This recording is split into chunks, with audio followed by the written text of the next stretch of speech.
Am I audible and visible? Cool.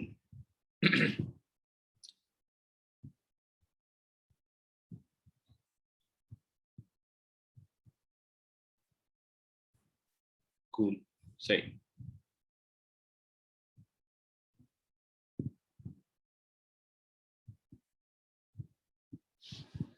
Not clearly visible because my beard has gone. This is so obviously clearly visible होगा ना धारा.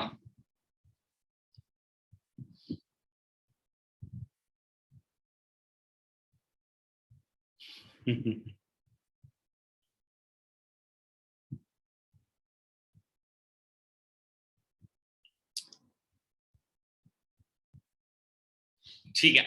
Okay, तो let's proceed. सो आज से हम जो बात करने, हाँ हाँ हाँ हाँ, थैंक यू. आज मैं लेट इसलिए हुआ because some of my actually my father in law is hospitalise, so मैं वहीं पर था और आने में थोड़ी लेट हो गई मुझे.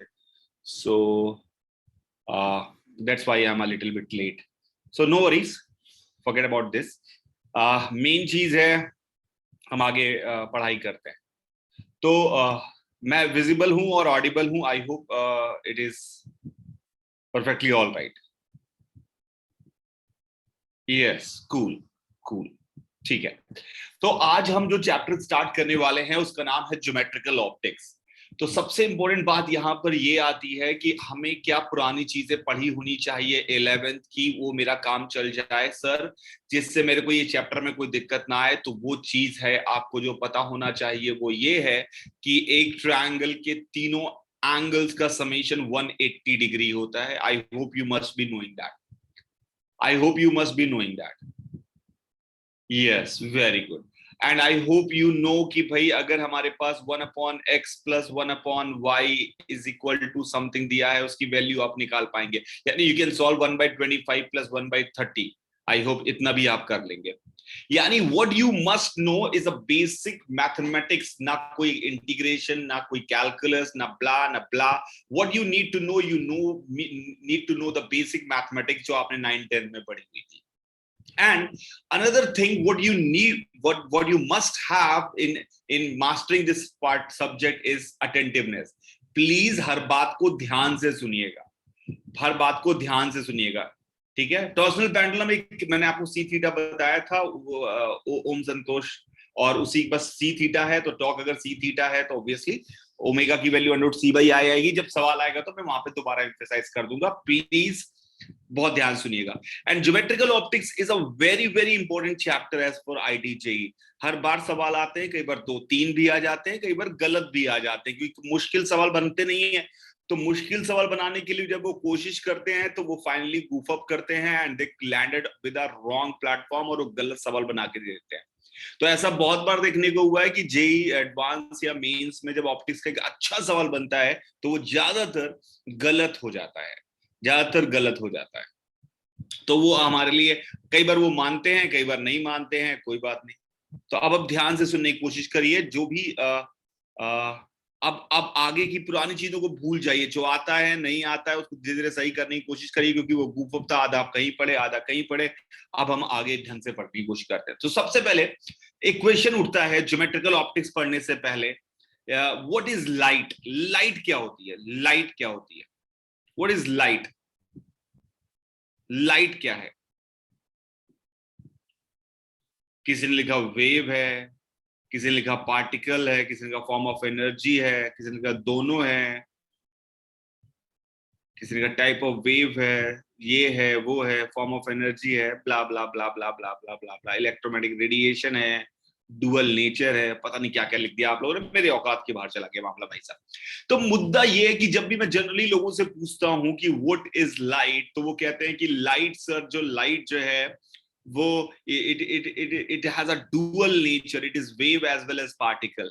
तो मेरे बच्चों, ये बहुत ही बड़ा मिथ है मार्केट में जो चल रहा है कि लाइट वेव है और पार्टिकल है, डुअल नेचर है. ये एक्चुअली लाइट जो है कोई इच्छाधारी नागिन थोड़ी है कि भैया मंडे वेंसडे फ्राइडे को वेव बन जाती है और ट्यूसडे थर्सडे सैटरडे को वो पार्टिकल बन जाती है। ऐसा कुछ भी नहीं होता।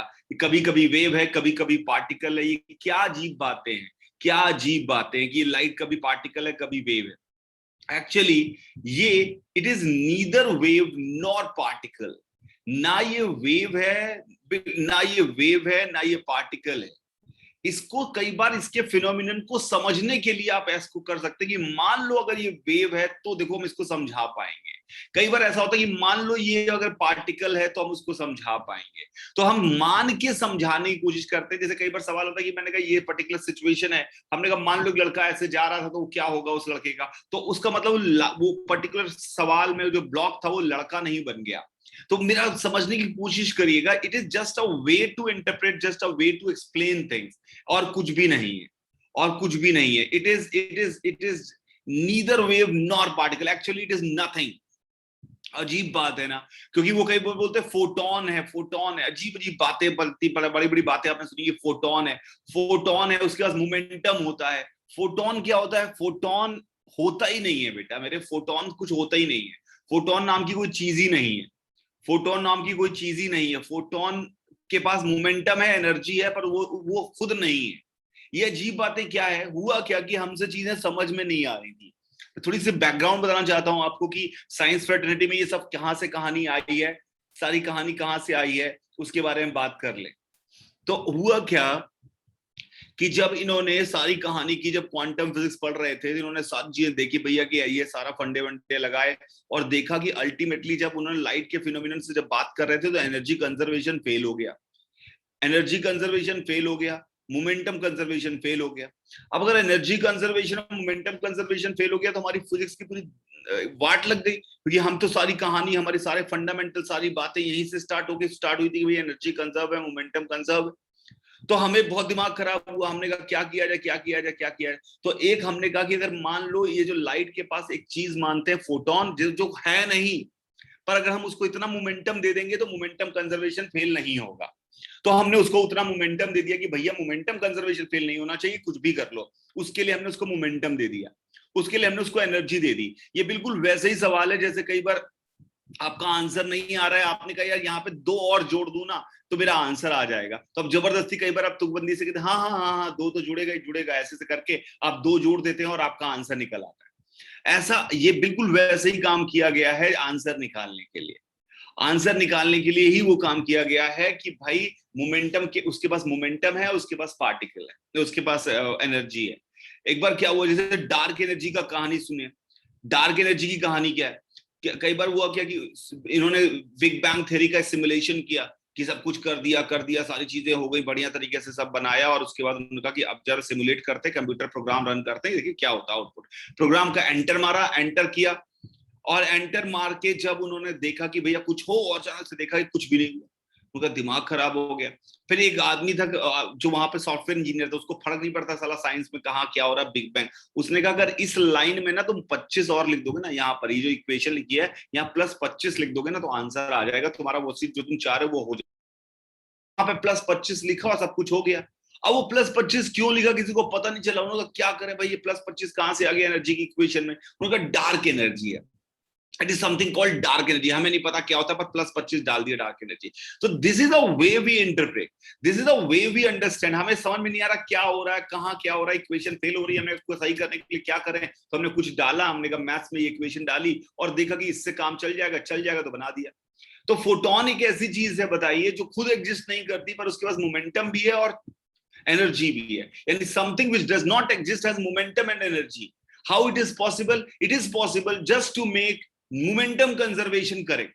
It is possible just to make, ये पॉसिबल है मोमेंटम कंजर्वेशन करेक्ट करने के लिए, मोमेंटम कंजर्वेशन करेक्ट करने के लिए और एनर्जी कंजर्वेशन करेक्ट करने के लिए ही है ये सारी कहानी। मोमेंटम कंजर्वेशन, एनर्जी कंजर्वेशन को सही करने के लिए ही कहानी है।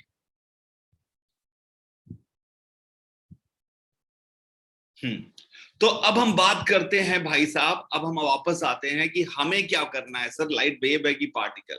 तो भाइयों हमें कुछ भी नहीं करना है, क्योंकि जब हम, हमारे इस चैप्टर का नाम है ज्योमेट्रिकल ऑप्टिक्स। ज्योमेट्रिकल ऑप्टिक्स में लाइट की परिभाषा है, light is something which gives the sense of vision.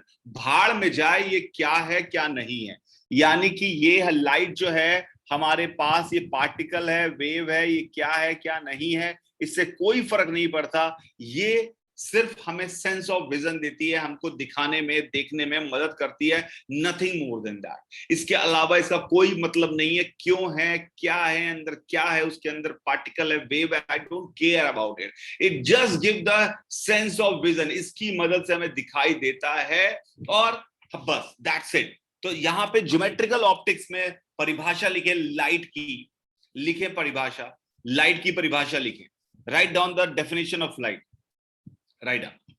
Light is neither wave nor particle. Write it right now. Light is neither wave nor particle. But to understand some phenomenon, it can be treated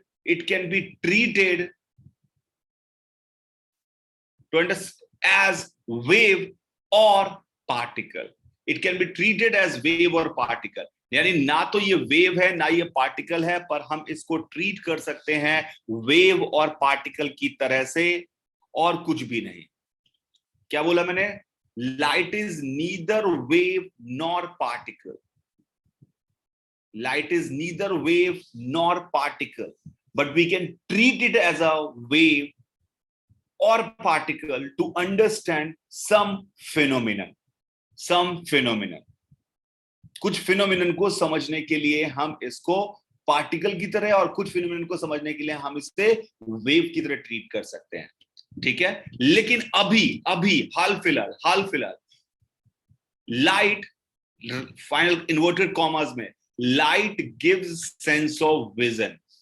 light gives sense of vision. Light हमें सिर्फ sense of vision देती है, उसके अलावा हमारे लिए अभी geometrical optics में हमारा कोई रोल नहीं है। सिर्फ इतनी बात है कि ये हमें याद रखना है कि लाइट जो है हमारे पास, light gives sense of vision, इसके अलावा कोई मतलब नहीं है। Light gives sense of vision. अच्छा, एक बात बताइए, मैं यहां खड़ा हूं, आप यहां खड़े हैं, और ये एक बल्ब है, यहां पे एक बल्ब जलाया हुआ है। आप मुझे बताइए कि आप, ये मैं हूं, आई, और ये यू, आप हैं। आप मुझे बताइए, आप मुझे कैसे देख सकते हैं? आप मुझे कैसे देखते हैं? What is the phenomenon? आप, क्या होता है कि आप मुझे देखते हैं? आप मुझे देखने के लिए क्या होता क्या है? तो लाइट मेरे ऊपर गिरती है, मेरे से टकराकर आपके पास जाती है, आपकी आंखों में, और आपको दिखाई देता है। और मैं आपको कैसे देख पा रहा हूं? मैं आपको देख पा रहा हूं कि लाइट आप पे गिरी और मेरी आंखों पे गई। तो अब इस बात को थोड़ा और अच्छे से समझते हैं, फायदा क्या है लाइट का। ध्यान से, लाइट के थ्रू कैसे दिखा, जैसे मैं और आप मुझे देख रहे हैं, तो मुझ पर लाइट गिरी, आपकी आंखों में गई, और आपने मुझे देखा। आप पर लाइट गिरी, मेरी आंखों में गई, मैंने आपको देखा। आप मुझे बताइए कि आप मेरी आंखें कैसे देख रहे हैं? आप मेरी आंखें इसलिए देख पा रहे हैं क्योंकि लाइट रे मेरी आंखों से टकराकर आपकी आंखों में जा रही है। और आपकी आंखें मैं कैसे देख पा रहा हूं, प्लीज ध्यान समझिएगा। लाइट रे आपकी आंखों से टकराकर मेरी आंखों में जा रही है, तो इसका बहुत बेहतरीन फायदा मिलने वाला है हमें लाइफ टाइम। वो ये, nobody can blame you, why are you staring at me? Nobody can blame you, why are you staring at me? Because if somebody asks you, why are you staring at me, then you can ask, how do you know that? Because that is possible only if you are, तुम्हें तभी पता चल पाएगा अगर तुम्हें किसी ने बोला कि तुम मुझे स्टेयर क्यों कर रहे हो, तो तुम पूछोगे तुम्हें कैसे पता कि मैं तुम्हें स्टेयर कर रहा हूं? तो ये तभी पता चलेगा जब वो तुम्हें देख रहा होगा। It means you are also staring at me, तो don't blame me. I agree my point? तो ऑब्वियसली ये एक फायदा है। तो हमें एक बात समझ में आ गई कि हमें लाइट पढ़ाई लिखे इंसान का बहुत फायदा होता है, पढ़े लिखे इंसान का बहुत फायदा होता है। ध्यान से समझिएगा, लाइट हमसे टकराई, आपकी आंखों में गई और आपसे टकरा के मेरी आंखों में गई, तो हम एक दूसरे को देख पा रहे थे। तो ये फिनोमिनन, टकरा कर लौटने वाला जो फिनोमिनन है, ये हमने पढ़ेंगे आगे चल के, इस रिफ्लेक्शन कहते हैं। अच्छा, लाइट में कुछ टर्म्स हैं जो हमें पता होने चाहिए। नंबर वन एक टर्म है रे। रे क्या चीज है? व्हाट इज रे? Can you help me? What is रे? लाइट रे क्या है? रे क्या चीज है? रे क्या है? रे इज एन, लिख लें अपनी कॉपी में, रे is an imaginary line. Imaginary line है which shows propagation of light, which shows propagation of light, propagation of light, light का प्रोपगेट करना दिखाती है, ये हमारी रे है। यानी हमने यहां पर रे ऐसे बना दी, तो ये हमारी रे है, ये रे बना दी हमने, ये हमने रे बनाई हुई है। तो इस रे को हमेशा एक एरो के साथ दिखाएंगे कि लाइट रे किधर जा रही है। तो प्रोपगेशन ऑफ लाइट को दिखाने वाला, यस, तो प्रोपगेशन ऑफ लाइट जब हम दिखाते हैं उससे हम रे से रिप्रेजेंट करते हैं, और असली में रे नाम की कोई चीज नहीं होती, रे एक इमेजिनरी लाइन है। अब मुझे बताइए, एक पॉइंट सोर्स है, पॉइंट सोर्स से लाइट कहां कहां पहुंचेगी? पॉइंट सोर्स से लाइट कहां कहां पहुंचेगी? पॉइंट से लाइट कहां कहां पहुंचेगी? हर जगह पहुंचेगी। इसीलिए हम कहते हैं कि एक पॉइंट से इनफाइनाइट रे निकलती हैं, एक पॉइंट से इनफाइनाइट रे निकलती हैं, किसी भी पॉइंट से इनफाइनाइट रे निकलती है। हम सबको नहीं दिखा सकते, हम कुछ दिखा देते हैं, कुछ से काम चल जाता है। एक पॉइंट से इनफाइनाइट रेज निकलती हैं, ये हमें पता होना चाहिए। एक पॉइंट से इनफाइनाइट रे निकलती हैं, ये बात हमें पता होनी चाहिए। रे के बाद अगला टर्म जो हमारे पास है उसका नाम है बीम। बीम किसे कहते हैं? बीम किसे कहते हैं? बीम किसे कहते हैं? बीम बिल्कुल सही, कलेक्शन ऑफ लाइट रेज और बंडल ऑफ लाइट रेज, यानी कई सारी लाइट रेज इकट्ठे जब दिखाते हैं तो हम उसे कहते हैं बीम। तो bundle of light rays is called beam. Bundle of light rays beam कहलाती हैं। यहां पर बहुत इंपॉर्टेंट है क्योंकि तीन तरह की लाइट बीम होती है, तीन तरह की लाइट बीम होती है, पैरेलल होना जरूरी नहीं है, तीन तरह की लाइट बीम होती है। नंबर वन लाइट बीम, जिसमें जितनी रेज हमने दिखाई हुई हैं दे ऑल आर पैरेलल। तो ये जितनी भी रेज हमने दिखाई है ये सारी की सारी पैरेलल है, सारी की सारी पैरेलल है। तो इसे बोलते हैं पैरेलल लाइट, इसे बोलते हैं पैरेलल लाइट बीम, इसे बोलते हैं पैरेलल लाइट बीम। नाम है, नाम पता होने जरूरी है, बहुत सिंपल नाम है, parallel light beam. Parallel light beam ये हमारा वन वे है। अगली पॉसिबिलिटी क्या हो सकती है? अगली पॉसिबिलिटी हो सकती है कि लाइट रे ऐसे फैलती हुई है,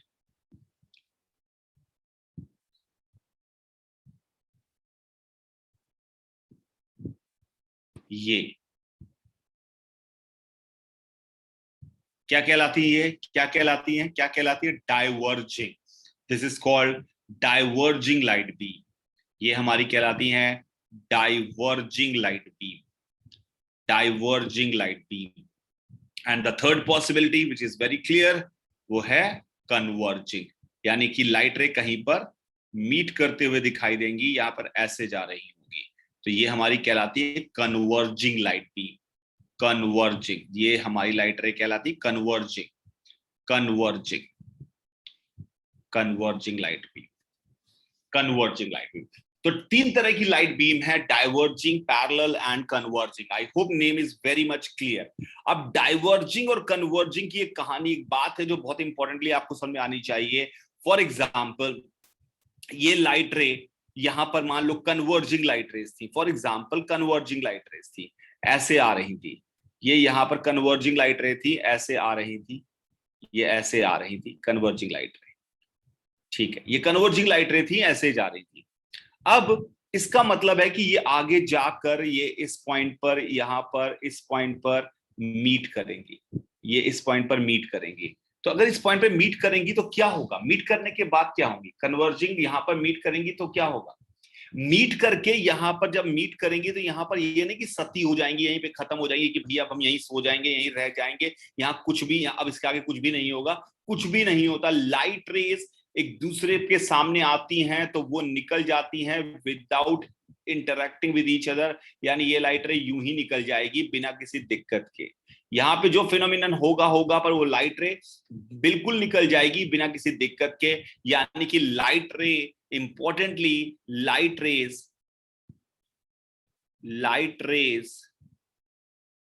does not disturb each other, does not disturb each other। ये नहीं कि मिली तो कुछ गड़बड़ हो गई, जो जहां जा रहा था वो वहीं जाएगा। डिस्टर्ब ईच अदर, किसी को डिस्टर्ब नहीं करती दूसरे को। जो जहां लाइट रे जा रही थी वो वहीं जाती रहेगी, जो जहां लाइट रे जा रही थी वहीं जाती रहेगी, उससे कोई फर्क नहीं पड़ेगा। इससे हमें क्या पता चला? इससे हमें पता चला कि कोई बोले कि ये लाइट रे आ रही है, ऐसे लाइट रे है, कोई लाइट रे ऐसे आ रही है, बताओ ये कन्वर्जिंग है कि डाइवर्जिंग है? बताओ ये कन्वर्जिंग है कि डाइवर्जिंग है? बताओ ये कन्वर्जिंग है कि डाइवर्जिंग है? तो मेरे बच्चों, अगर आप यहां पर मान लो ये ऐसे आती, ये आगे इधर जाती, ये आगे इधर जाती, और ये इधर हमारे पास ये ऐसे निकल जाती, तो अगर कोई आदमी यहां खड़ा होता तो वो कहता कि लाइट रे भाई साहब कन्वर्जिंग है, और कोई आदमी यहां खड़ा होता तो ये कहता कि लाइट रे डाइवर्जिंग है। यानी same set of light ray can be converging और diverging for different observer. Same set of light ray can be converging or diverging for different observer. Same set of light ray can be converging or diverging, लिख लें इस बात को। Same set of light ray can be converging or diverging for different observer. Different observer, ये एक important बात है। एक और इंपॉर्टेंट बात जिसको कॉम्प्लिकेटेड भाषा में लिखा रहता है। फॉर एग्जाम्पल, आपको ये पॉइंट दिख रहा है, ये पॉइंट दिख रहा है, इसका क्या मतलब? वो ये पॉइंट दिख रहा है तो क्या हुआ? आप मान लो यहाँ खड़े हैं और आपको ये पॉइंट दिखाई दे रहा है, तो ये पॉइंट दिखाई दे रहा है मतलब इससे लाइट रे चल रही होगी और आपकी आंखों में पहुंची होगी, इसलिए आपको दिखाई दे रहा है। Simple as that. इससे लाइट रे आपकी आंखों में पहुंची होगी, आपको दिखाई दे रहा है। मेरी बात ध्यान समझिएगा। तो इससे जो लाइट रे आपकी आंखों में पहुंची, जब ये पॉइंट आपको दिखाई दे रहा है, तो ये लाइट रे का नेचर कैसा है? लाइट रे का नेचर कैसा है? How the light rays are for you, light rays कैसी हैं? फॉर यू लाइट रेज कैसी हैं? डाइवर्जिंग है। तो एक कॉम्प्लिकेटेड, बड़ा अजीब सी बात लिखते हैं, मुश्किल लगता है लिखा हुआ है, वो लिखा रहता है कि human eye can detect only diverging light rays. Human eye लिख लीजिए नोट करके, human eye can detect only diverging light rays. Simple सी बात है यार, किसी को देख रहे हो, कोई पार्टिकल है उसको देख रहे हो, तो उससे बहुत सारी लाइट रे निकल रही है, देख रहे हो, तो इसका मतलब है उसका नेचर कैसा हुआ लाइट रेज का? डाइवर्जिंग। तो हमने इसको कॉम्प्लिकेटेड भाषा में बोल दिया कि human eye can sense only diverging light rays. Human eye can sense only diverging light rays. Human eye के पास सिर्फ डाइवर्जिंग लाइट रेज को सेंस करने की ताकत है।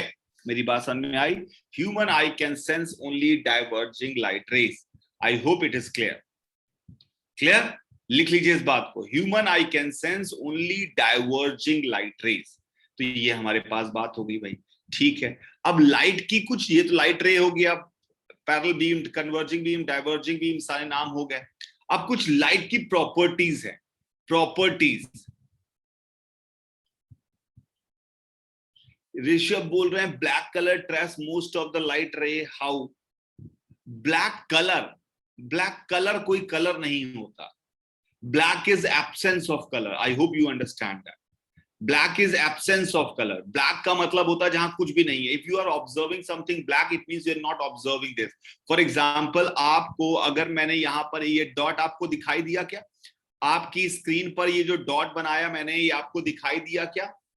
आपको ये जो मैंने डॉट बनाया क्या आपको दिखाई दिया? नहीं, आपको ये डॉट नहीं दिया, दिखाई दिया आपको उसके आसपास का ये सब व्हाइट दिखाई दिया, ये सारा व्हाइट व्हाइट दिखाई दिया। और जहां कुछ नहीं दिखाई दिया वहां पे आपने कहा कि ये डॉट है, ये डॉट है। जो नहीं दिखाई दिया वो ब्लैक है, यानी ब्लैक ऐसा है जो आपको दिखाई नहीं दे रहा है और उसके आसपास का सारा व्हाइट दिखाई दे रहा है। यानी absence of light is also kind of vision. यानी ना दिखना भी एक तरह का दिखना है। पता नहीं क्या बोल गया, ना दिखना भी एक तरह का दिखना है। यानी अगर आप कुछ नहीं देख पा रहे हैं और उसके आसपास का सब कुछ देख पा रहे हैं, इसका मतलब है आप वो भी देख पा रहे हैं जो आप नहीं देख पा रहे हैं। पता नहीं क्या बोल गया, समझ में आया आपको? ना दिखना ही एक तरह का दिखना है, ये बात समझ में आना चाहिए। हाँ, अब ध्यान समझिएगा, अब ध्यान से सुनिएगा। अभी फैंटमबाजी मत करिए कि आपने ज्ञान मत दिखाई कि ब्लैक बॉडी और क्या होता है, ब्लैक बॉडी से रिफ्लेक्ट क्यों होते हैं, ये था अभी अभी अभी थोड़ा थोड़ा औकात में खेलते हैं, धीरे धीरे पढ़ते हैं।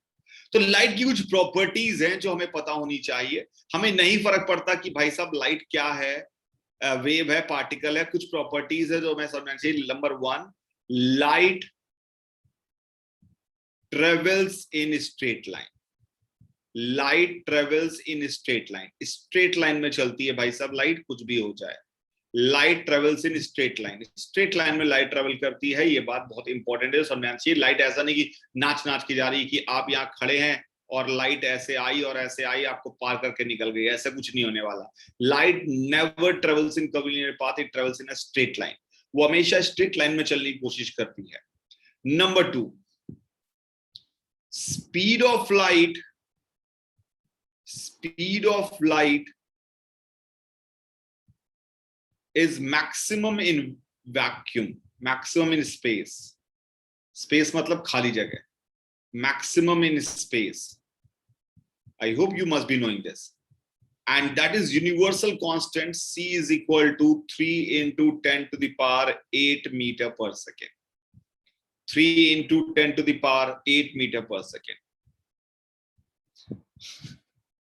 कंट्रोल करिए अपने इमोशंस पे भाइयों कि भैया रेनबो क्यों कर्व होता है, ठीक है रुक जाओ, सब आएगा ना, जल्दीबाजी किस बात की है? अभी खाना भी, अभी मैंने कहा आज मैं खाना बनाने जा रहा हूं तो मैंने कहा सबसे पहले प्याज काटे, प्याज काटे तो पहले आप पता नहीं क्या क्या दिमाग लगाने लगे कि पहले ये कैसे बनेगा, वो कैसे बनेगा, ये कैसे बनाएंगे। अरे पहले प्याज काट लो ना बे, फिर बाद में खाना बनाने की कोशिश करेंगे, पहले प्याज काट लो, फैंटमबाजी मत करो, ठीक है? तो लाइट जो है वो, इसके बहुत एक्सपेरिमेंट हैं, बहुत सारे एक्सपेरिमेंट्स हैं, you can Google it, I don't want to waste my time, कि लाइट की स्पीड का निकालने के कई तरीके निकाले गए, उसके तरीकों को आप देख सकते हैं कि historically if you are interested. तो लाइट की स्पीड सबसे ज्यादा मैक्सिमम, सबसे ज्यादा होती है स्पेस में। Number 3, speed of light, speed of light in any medium depends on electric and magnetic property of material. Density से कोई मतलब नहीं है, electric and magnetic property of the material, magnetic property of material. Property, electric property जो होती है उसे हम कहते हैं परमिटिविटी, और मैग्नेटिक प्रॉपर्टी कहते हैं उसको परमेबिलिटी। अभी नहीं, बाद में आएगा। लेकिन लेकिन लेकिन लेकिन लेकिन ये समझ में आना चाहिए कि डेंसिटी फेंसिटी पे डिपेंड नहीं करती, कि मोटा ताजा पतला इस पे डिपेंड नहीं करती। तो हमें याद रखना चाहिए कि स्पीड ऑफ लाइट हमेशा मीडियम में डिपेंड करती है, उस मीडियम की किस प्रॉपर्टी पर, उसकी इलेक्ट्रिक एंड मैग्नेटिक प्रॉपर्टी पर डिपेंड करती है। इलेक्ट्रिक प्रॉपर्टी को हम यहाँ पर एप्सिलॉन से रिप्रेजेंट करते हैं, जिसे परमिटिविटी कहते हैं। मैग्नेटिक प्रॉपर्टी को परमिएबिलिटी यानी म्यू से रिप्रेजेंट करते हैं, यानी एप्सिलॉन म्यू पे डिपेंड करती है। किसी भी मीडियम में एप्सिलॉन एक चीज होती है और म्यू एक चीज होती है, अगर पता होगा तो वेलोसिटी ऑफ लाइट किसी मीडियम में अगर हम बात करेंगे तो उसकी वैल्यू 1/√μ एप्सिलॉन होती है। याद में रखिएगा, कुछ ऐसे डेटा है, आगे आके खुद ब खुद अपने आप आ जाएगा।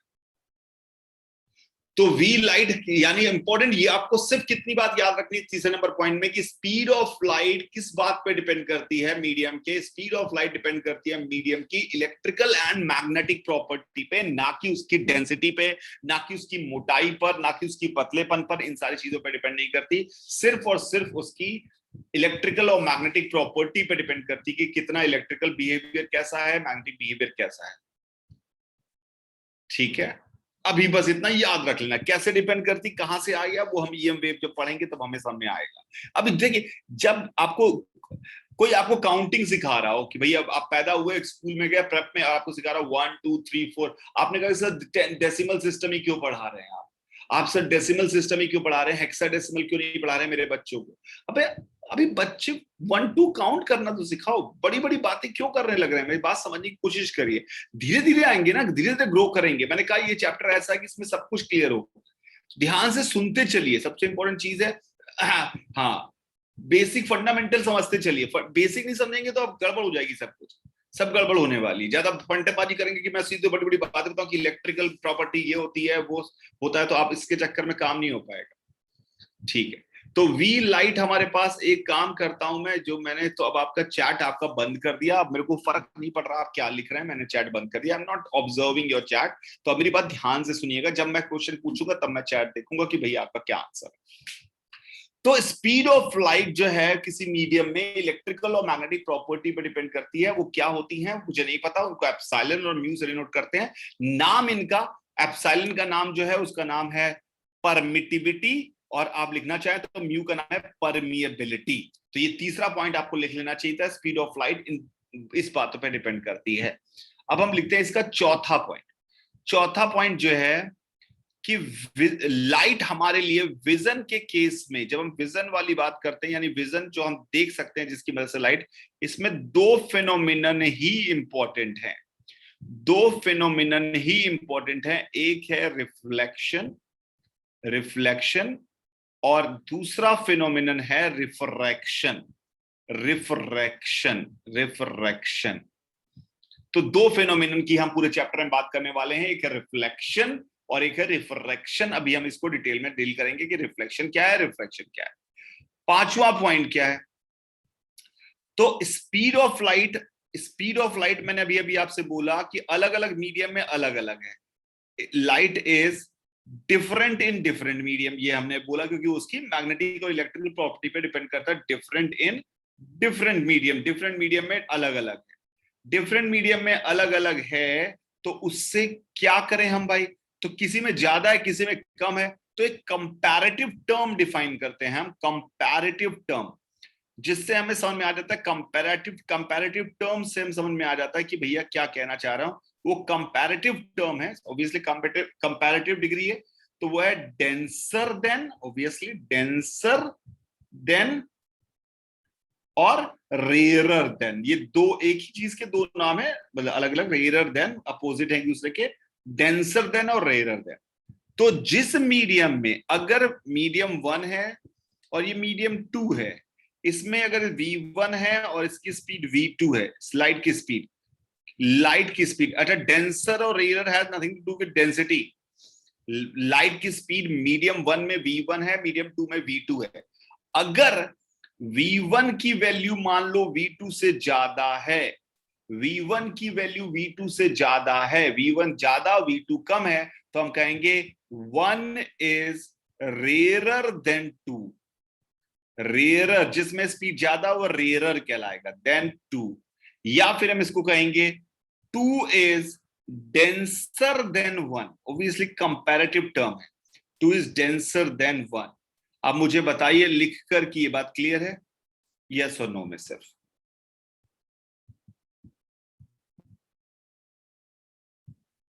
परफेक्ट, मैं फिर से आपका, गुड, वेरी गुड, बंद कर दिया चैट। तो 1 इज रेयर देन 2, 2 इज, तो 1 डेंसर और rare nothing to do with density. अच्छा एक और बात है, एक और बात है, एक और बात है, बहुत इंपॉर्टेंट है, ध्यान सुनिएगा। आगे चलकर ये जनरल फिनोमिना वर्ड है डेंसर और रेयर।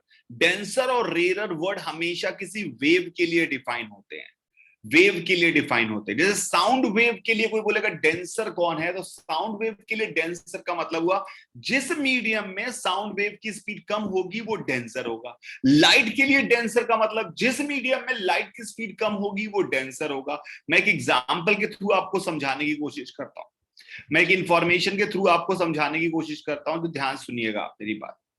मैं हम एक इंफॉर्मेशन मैं आपको देता हूं, वो ध्यान से सुनिएगा। एक speed of light, speed of light in air is more than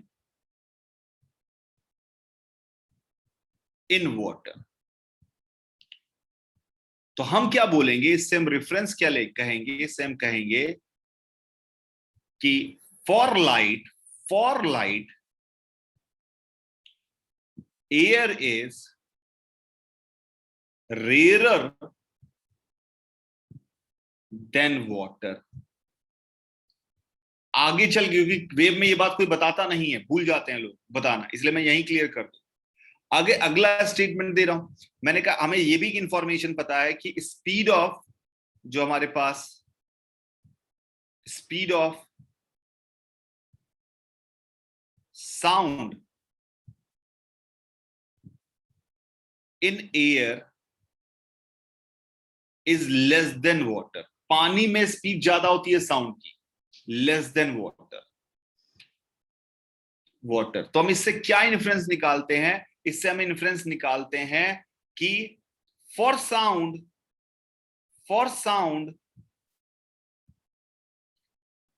air is denser then water. I hope you understand. तो जनरली वैसे लाइट के लिए बोला जाता है, पर वो साउंड के लिए भी पूछ सकता है, इसलिए समझ आना चाहिए। जनरली अगर कुछ ना लिखा रहे किसके लिए, तो हमेशा लाइट के लिए होता है डेंसर और रेयर। पर साउंड के लिए पूछेगा कौन सा डेंसर है कौन सा रेयर है, तो आपको समझ आना चाहिए जिसमें स्पीड ज्यादा वो रेयर, जिसमें स्पीड कम वो डेंसर। क्या ये बात क्लियर है?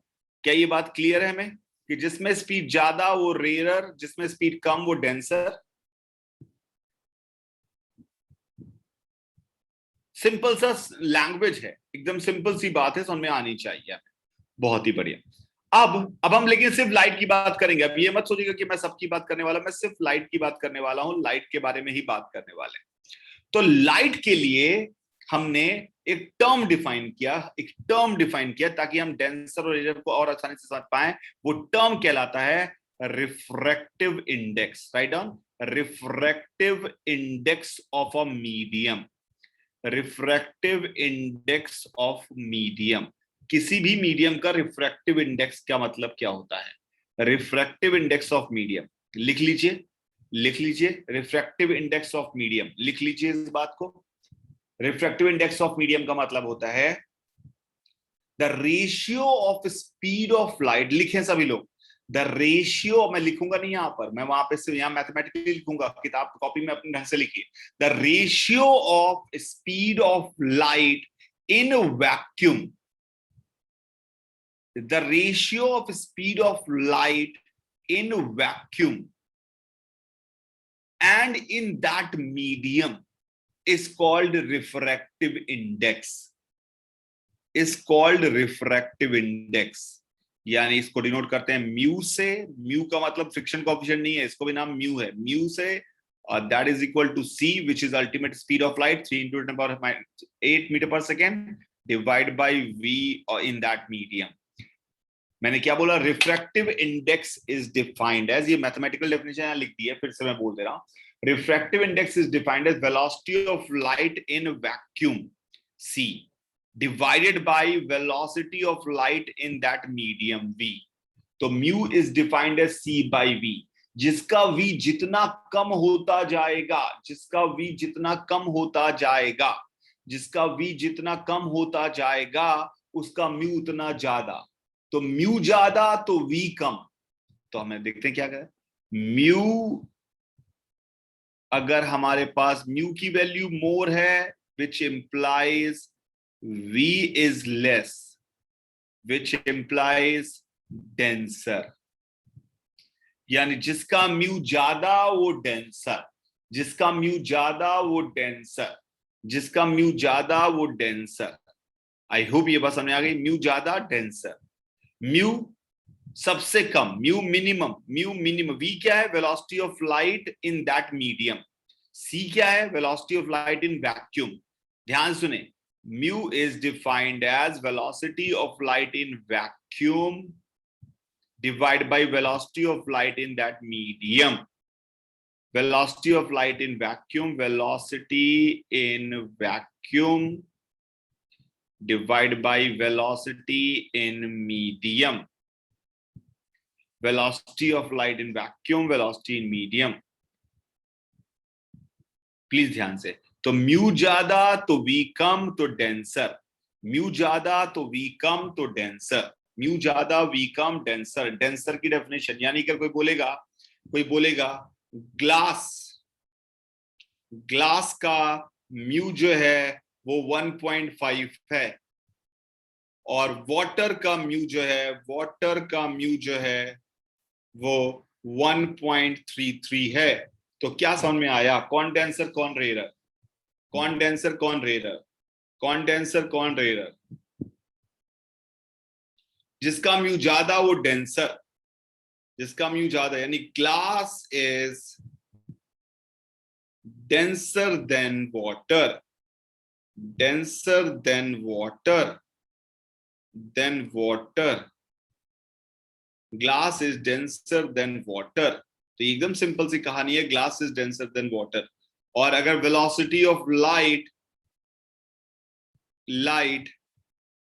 इन ग्लास, कोई पूछे मुझसे कितनी होती है velocity of light in glass कितनी होती है, तो उसका आंसर आ जाएगा C, यानी 3 into 10 to the power 8 divided by 1.5, that is 2 into 10 to the power 8 metre per second. I hope ये भी समझ में आ गया होगा, metre per second, 2 into 10 to the power 8 metre per second. बहुत ही बढ़िया, वेरी गुड।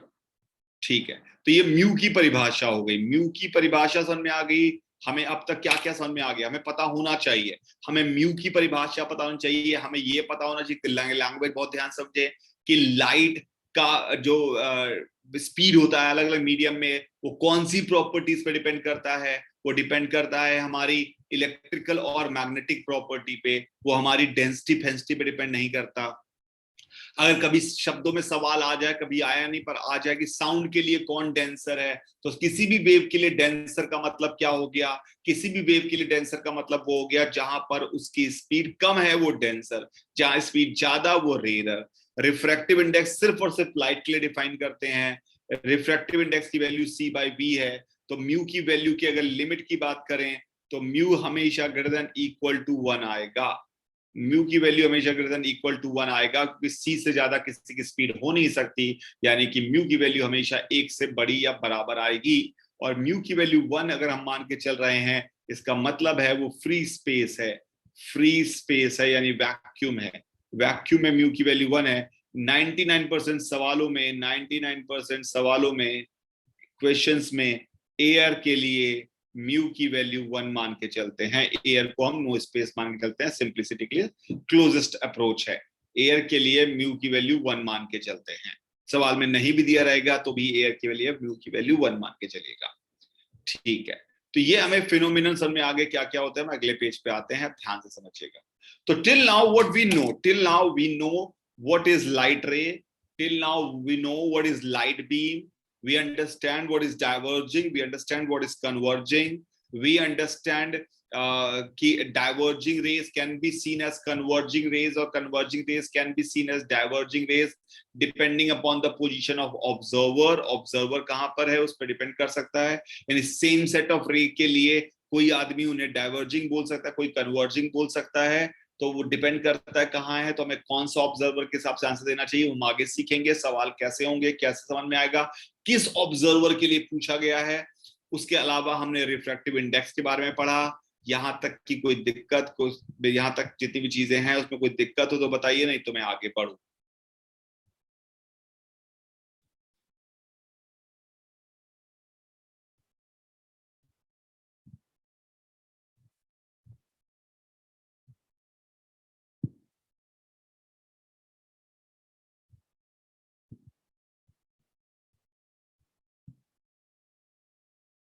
अच्छा ठीक है, एक बच्चे ने बोला कि सर मैं जब लैपटॉप या मोबाइल पे देखता हूं तो रिफ्लेक्शन हो रहा है कि नहीं।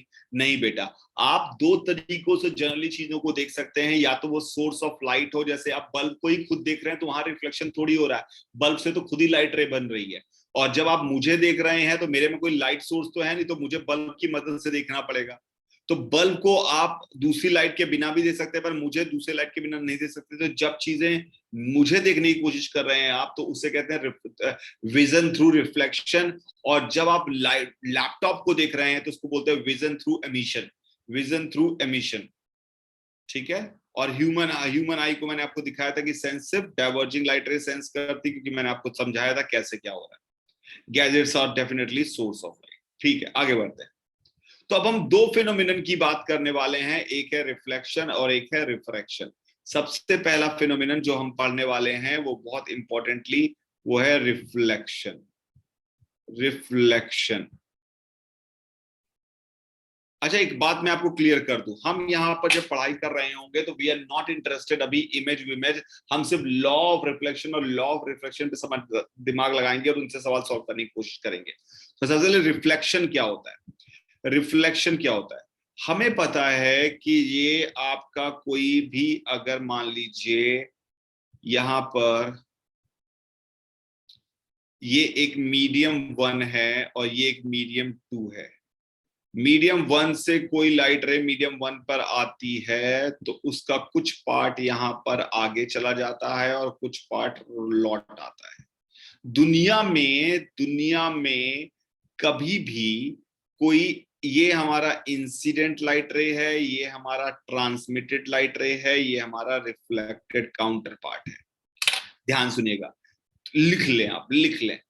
whenever please write it down, whenever light reaches at the boundary of a medium, whenever light reaches at the boundary of a medium, whenever light reaches at the boundary of medium, it get partially it get partially returned in same medium. It get partially returned in same medium, and it get partially transmitted in another medium. It get partially transmitted in another medium. ठीक है? The phenomenon which governs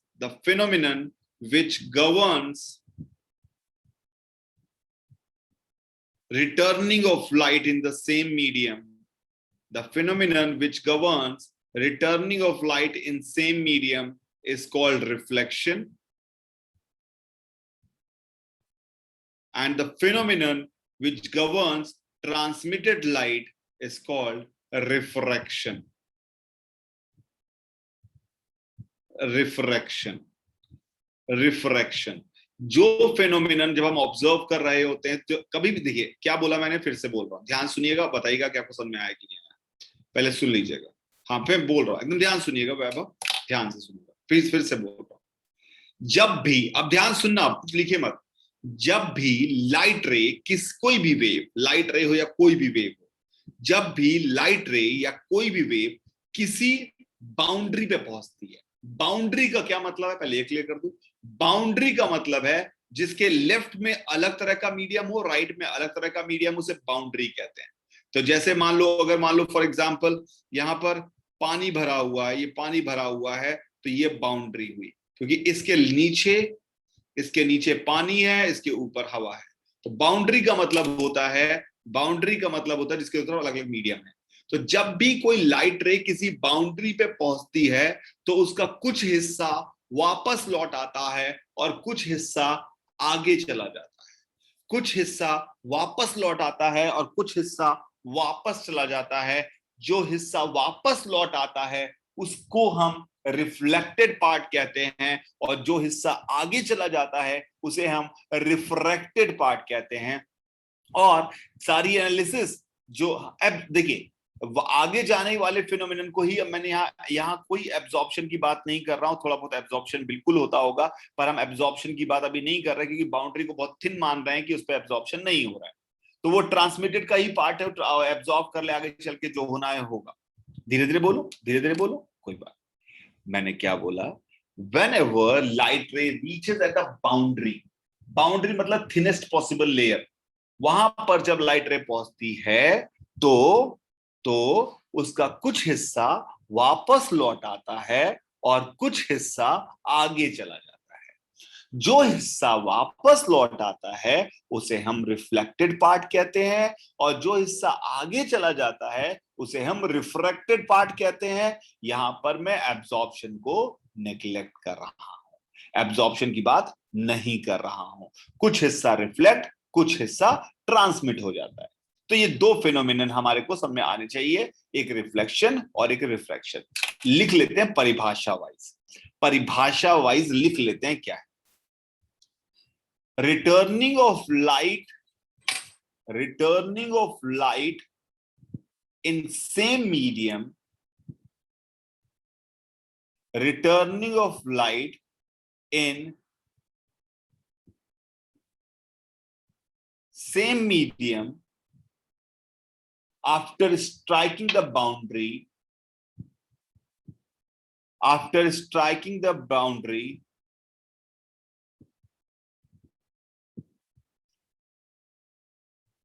is called reflection, is called reflection, is called reflection. Returning of light in same medium after striking the boundary is called reflection.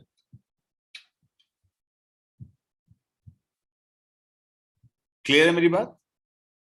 This is called reflection. और reflection हम आगे बात करेंगे. Write down laws of reflection. क्या बात follow करता है reflection के फिनोमिनन में? फॉलो क्या करता है रिफ्लेक्शन में? क्या क्या फॉलो करता है? ध्यान से समझिएगा.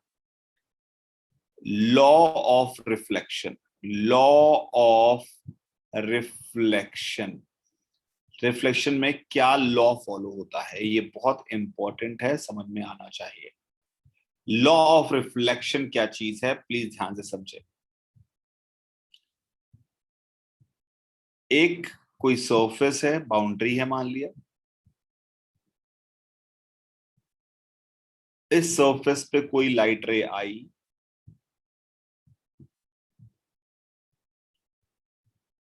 और ये लाइट रे यहां से इधर की तरफ चली गई.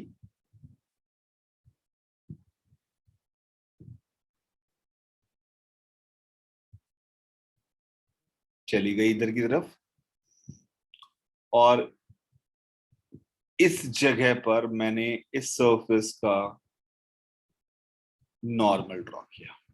ध्यान से देखिएगा, ये एक बाउंड्री है, ये मीडियम 1, ये मीडियम 2.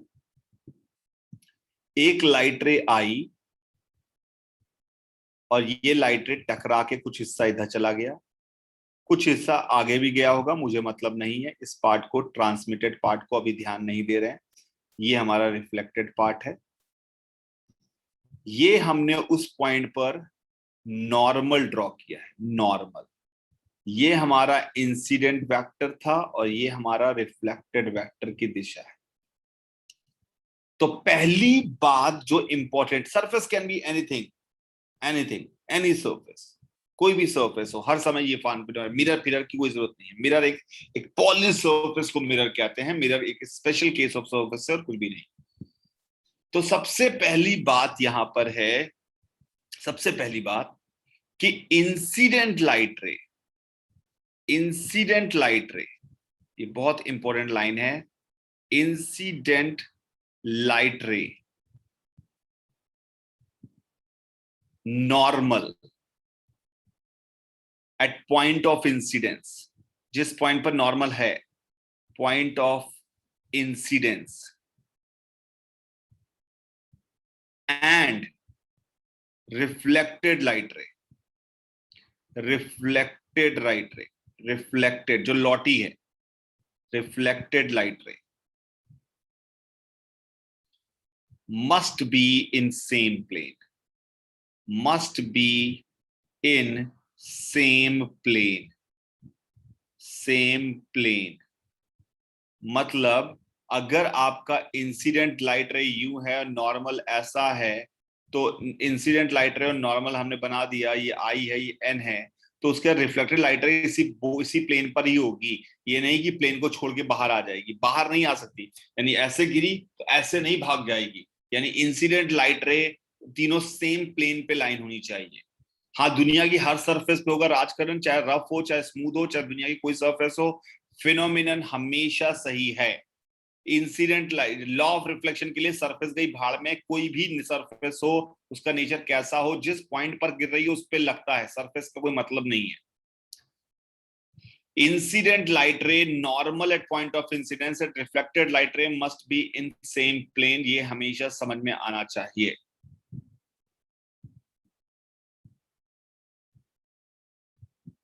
ठीक है, ये तीनों सेम प्लेन में होने चाहिए। इसको मैथमेटिकली कैसे लिखते हैं, अब ये कठिन थोड़ा, अब या नहीं लिख पाए तो डरिएगा मत, लेकिन मैं लिख दे रहा हूं ताकि आपको समझ में आ जाए।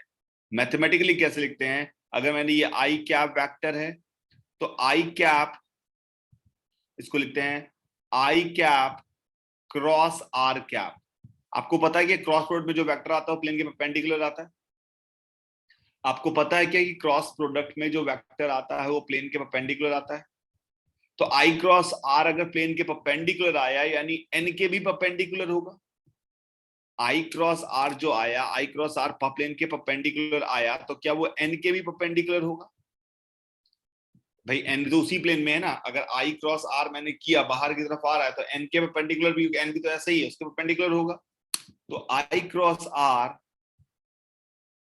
Dot n is equal to 0। ये एक मैथमेटिकल परिभाषा है फर्स्ट लॉ की। I cross r dot n is equal to 0। इसे वैसे कहते हैं स्केलर ट्रिपल प्रोडक्ट, पर आपको इतना ज्यादा समझाऊंगा तो पागल हो जाएंगे, इसलिए हम ध्यान से रखें इसको एक फॉर्मूले के नाम पर, आई क्रॉस आर डॉट एन। क्या बोला मैंने? तीनों एक ही प्लेन में होने चाहिए। कभी भी कोई बोले कि तीन वेक्टर एक ही प्लेन में है तो उनका स्केलर ट्रिपल प्रोडक्ट 0 होना चाहिए। आई क्रॉस आर डॉट एन, ध्यान से समझिएगा। मैं इसको अगले पेज पे समझा देता हूं, i cross r dot n. Please देख लीजिए, कोई बात नहीं समझ में, मैं कह रहा हूं ना, मैं समझा दे रहा हूं। मान लो एक वेक्टर ये है ए वेक्टर, और एक वेक्टर बी है ये वेक्टर। तो ए क्रॉस बी कहां आएगा? ए क्रॉस बी की दिशा बताइए, ए क्रॉस बी की दिशा बताइए। ए क्रॉस बी की दिशा जो होगी वो होगी outside the plane, outside the plane, plane से बाहर की तरफ, outside the plane. A cross B की दिशा होगी आउटसाइड द प्लेन। थोड़ा सा पढ़ा होना चाहिए अगर आपको सीखना है तो। A cross b outside the plane है, तो अगर ए क्रॉस बी मतलब इस प्लेन के परपेंडिकुलर आ गया, तो अगर मैं यहां पर एक सी भी बना दूं, ये सी वेक्टर बना दूं, या सी वेक्टर बना दूं, तो ए क्रॉस बी जो इस प्लेन के परपेंडिकुलर आया है, प्लेन के परपेंडिकुलर आया है, वो सी के भी तो परपेंडिकुलर होगा, वो सी के भी तो परपेंडिकुलर होगा। आउटसाइड द प्लेन का मतलब इनसाइड, आउटसाइड मतलब प्लेन के परपेंडिकुलर, सी के परपेंडिकुलर होगा। तो सी के परपेंडिकुलर होगा यानी ए क्रॉस बी और सी भी आपस में परपेंडिकुलर है। तो ए क्रॉस बी और सी परपेंडिकुलर हैं, दो वेक्टर जब परपेंडिकुलर होते हैं तो उनका डॉट प्रोडक्ट 0 होता है। तो a cross b dot c has to be 0। अगर दुनिया में कभी भी आपको तीन वेक्टर का चेक करने को आ जाए कि वो प्लेन में है कि नहीं है, तो आप ऐसे ही चेक करिएगा कि एक a cross b dot c has to be 0, या फिर a cross c dot b कर दीजिए तब भी आंसर सेम ही आएगा 0, या फिर सी क्रॉस बी डॉट ए कर दीजिए तब भी आंसर सेम आएगा। अरे कोई दो भी क्रॉस करो, तीसरे के साथ डॉट करो, उसको 0 आएगा। इसको कहते हैं स्केलर ट्रिपल प्रोडक्ट, और मैथ्स के मास्टर इसको बोलते हैं बॉक्स। ए बी कॉमा सी ऐसे लिख के इसको 0 कर दिया, तो ये ए बी सी एक सिंबल है स्केलर ट्रिपल प्रोडक्ट का। 11th में बताया था आपको, बहुत ही बढ़िया, बहुत ही बढ़िया।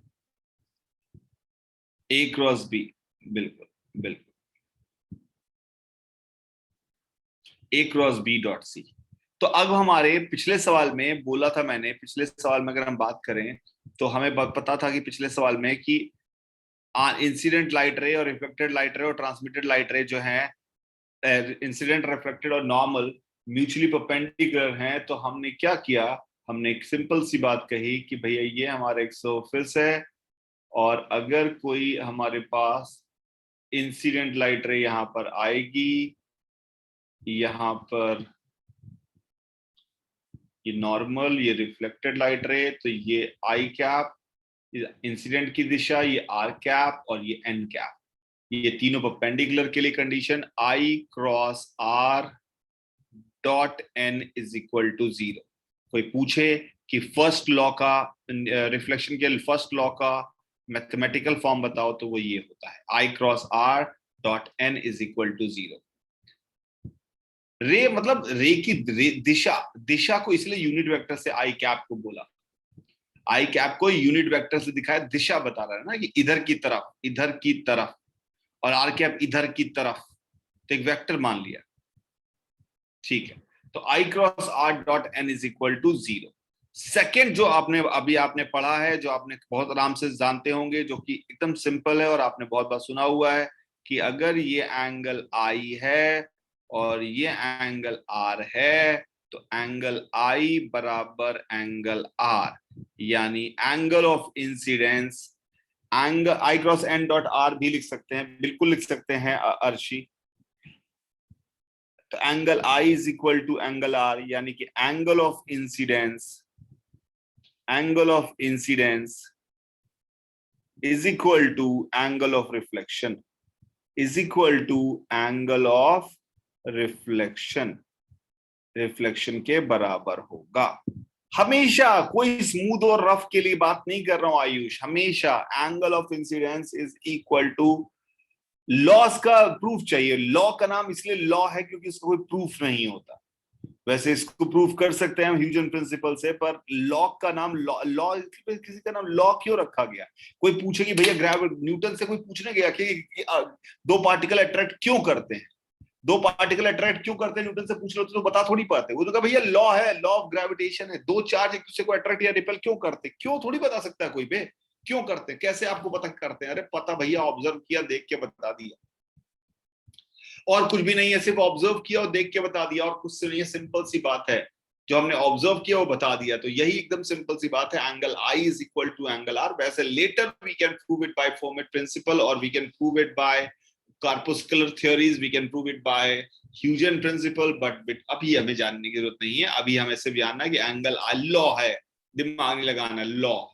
हाँ, डिफ्यूज, अरे ज्ञानी आदमी वैभव जैन, डिफ्यूज और स्पेकुलर, अभी हम सब बात करेंगे, रुक तो जाओ, एकदम खून पी गए हम लोग कि हम ज्यादा आता है, हमें ज्यादा आता है, हमें ज्यादा आता है, सुन लो बे। Angle I is equal to angle r, इसमें कोई इसमें angle i equal to angle r में कोई सर कंडीशन है? नहीं, इट इज नॉट कंडीशनल। क्या सर हर सरफेस के लिए सही है? मैंने कहा हाँ। Sir rough surface? हमने कहा सर काली सरफेस, हमने कहा लाल सरफेस, हमने कहा सर थोड़ी टेढ़ी मेढ़ी सरफेस, मैंने कहा हाँ। सर पक्का पैराबोलिक सरफेस? मैंने कहा हाँ भाई हाँ। ये तीनों लॉ में कोई रूल नहीं है, तीनों लॉ में कोई रूल नहीं है इसके अलावा कि भैया ये कब वैलिड है कब नहीं वैलिड है, हमेशा वैलिड है। बता तो दिया हमेशा वैलिड है, जबरदस्ती ज्ञान क्यों दिखा रहे हो कि सर अगर ऐसी सरफेस हो जाएगी वैसी सरफेस हो जाएगी, दुनिया में कुछ हो जाए हमेशा वैलिड है। लिख लो ना बे, लिख लो, हमेशा valid without any second thought, that's why it's name is law. I am happy with this. Glass के लिए हाँ, पानी के लिए हाँ, नहाने के लिए, सब जगह पे जहां लगाओ वहां लगेगा। Angle I is equal to angle R is absolutely valid without loss of generality, you can use it anywhere. Clear?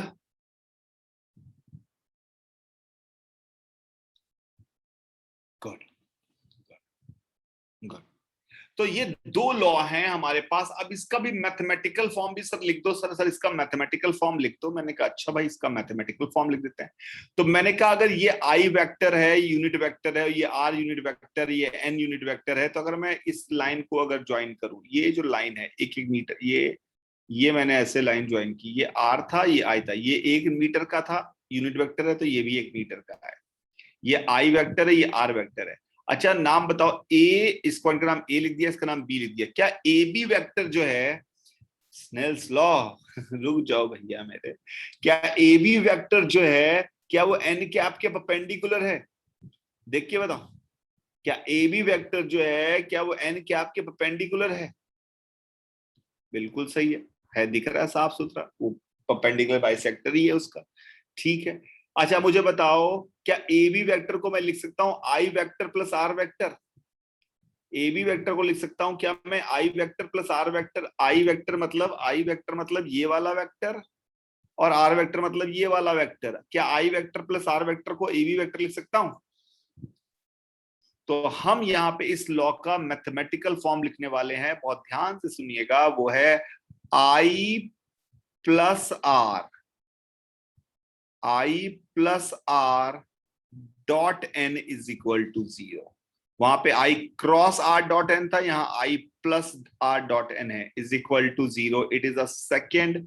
दुनिया में कोई भी वेक्टर का सवाल आएगा रिफ्लेक्शन का, इन दो बातों से ही सॉल्व होने वाला है। I cross r dot n is equal to 0, i plus r dot n is equal to 0। ये दो मैथमेटिकल फॉर्म हैं।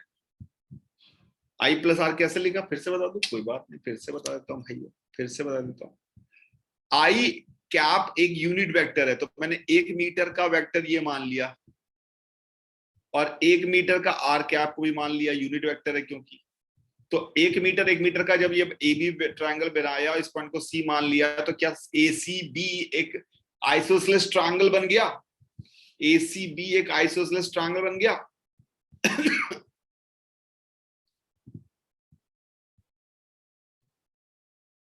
बन गया। तो अगर बन गया तो ए सी बी अगर आइसोसेलेस ट्रायंगल बन गया, तो हमें दिख रहा है कि ये एंगल अगर बराबर है, तो ये हमारा एन कैप ए बी का परपेंडिकुलर बाइसेक्टर है। एन कैप जो है, अगर आई और आर बराबर हैं, तो एन कैप जो है वो ए बी का परपेंडिकुलर बाइसेक्टर है। इसको और कुछ नहीं लिख सकते, इसमें तो घुमा फिरा सकते थे, इसमें i plus r dot n is equal to 0, ये नहीं कि i plus n dot r equal to 0 कर दो। ये इसको, इसमें कोई छेड़छाड़ पॉसिबल नहीं है। I cap plus r cap dot n cap is equal to 0। I cap plus r cap dot n cap 0, इसको लिख सकते हो बदल बदल के, इसको लिख सकते थे आप i cross N dot r is equal to 0 भी चलता, लेकिन इसको नहीं घुमा देना, ये अपना रूप नहीं बदल सकता।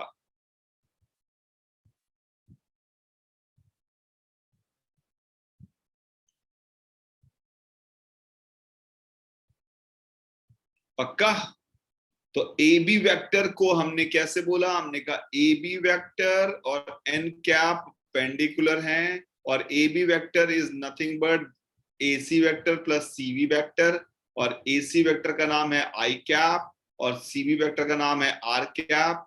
तो आई कैप प्लस आर कैप और एन कैप का परपेंडिकुलर रिलेशन है। अब ये बात आज हम यहीं खत्म करते हैं। अब आपको क्या और पूछना था? काइनेमेटिक्स आ रहा है तो बिल्कुल सॉल्व कर पढ़ने की कोशिश करिए।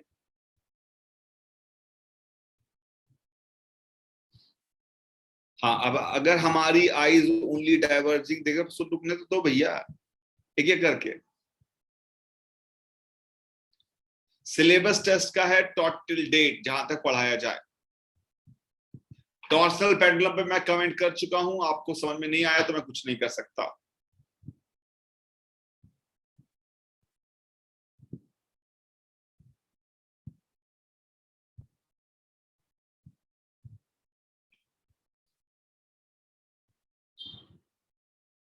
यस, ज्योमेट्रिकल ऑप्टिक्स में जहां तक पढ़ाया जाएगा वो सब टेस्ट का सिलेबस है। आई एन आई सिलेबस है टेस्ट का। आई एन आई उसकी गारंटी नहीं है, बट टेस्ट का सिलेबस है।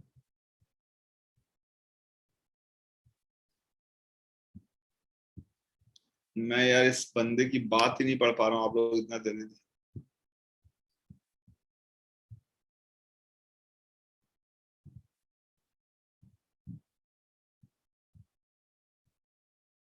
एक एक एसएचएम के शॉर्ट नोट्स में भेज दूंगा।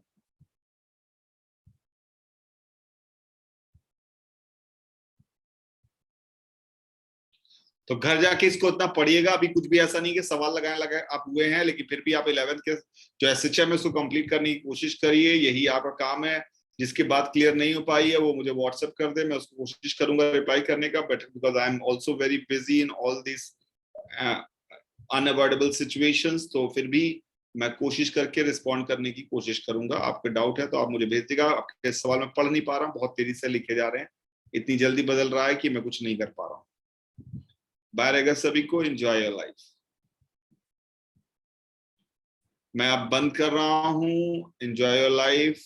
Bye bye bye bye bye bye bye.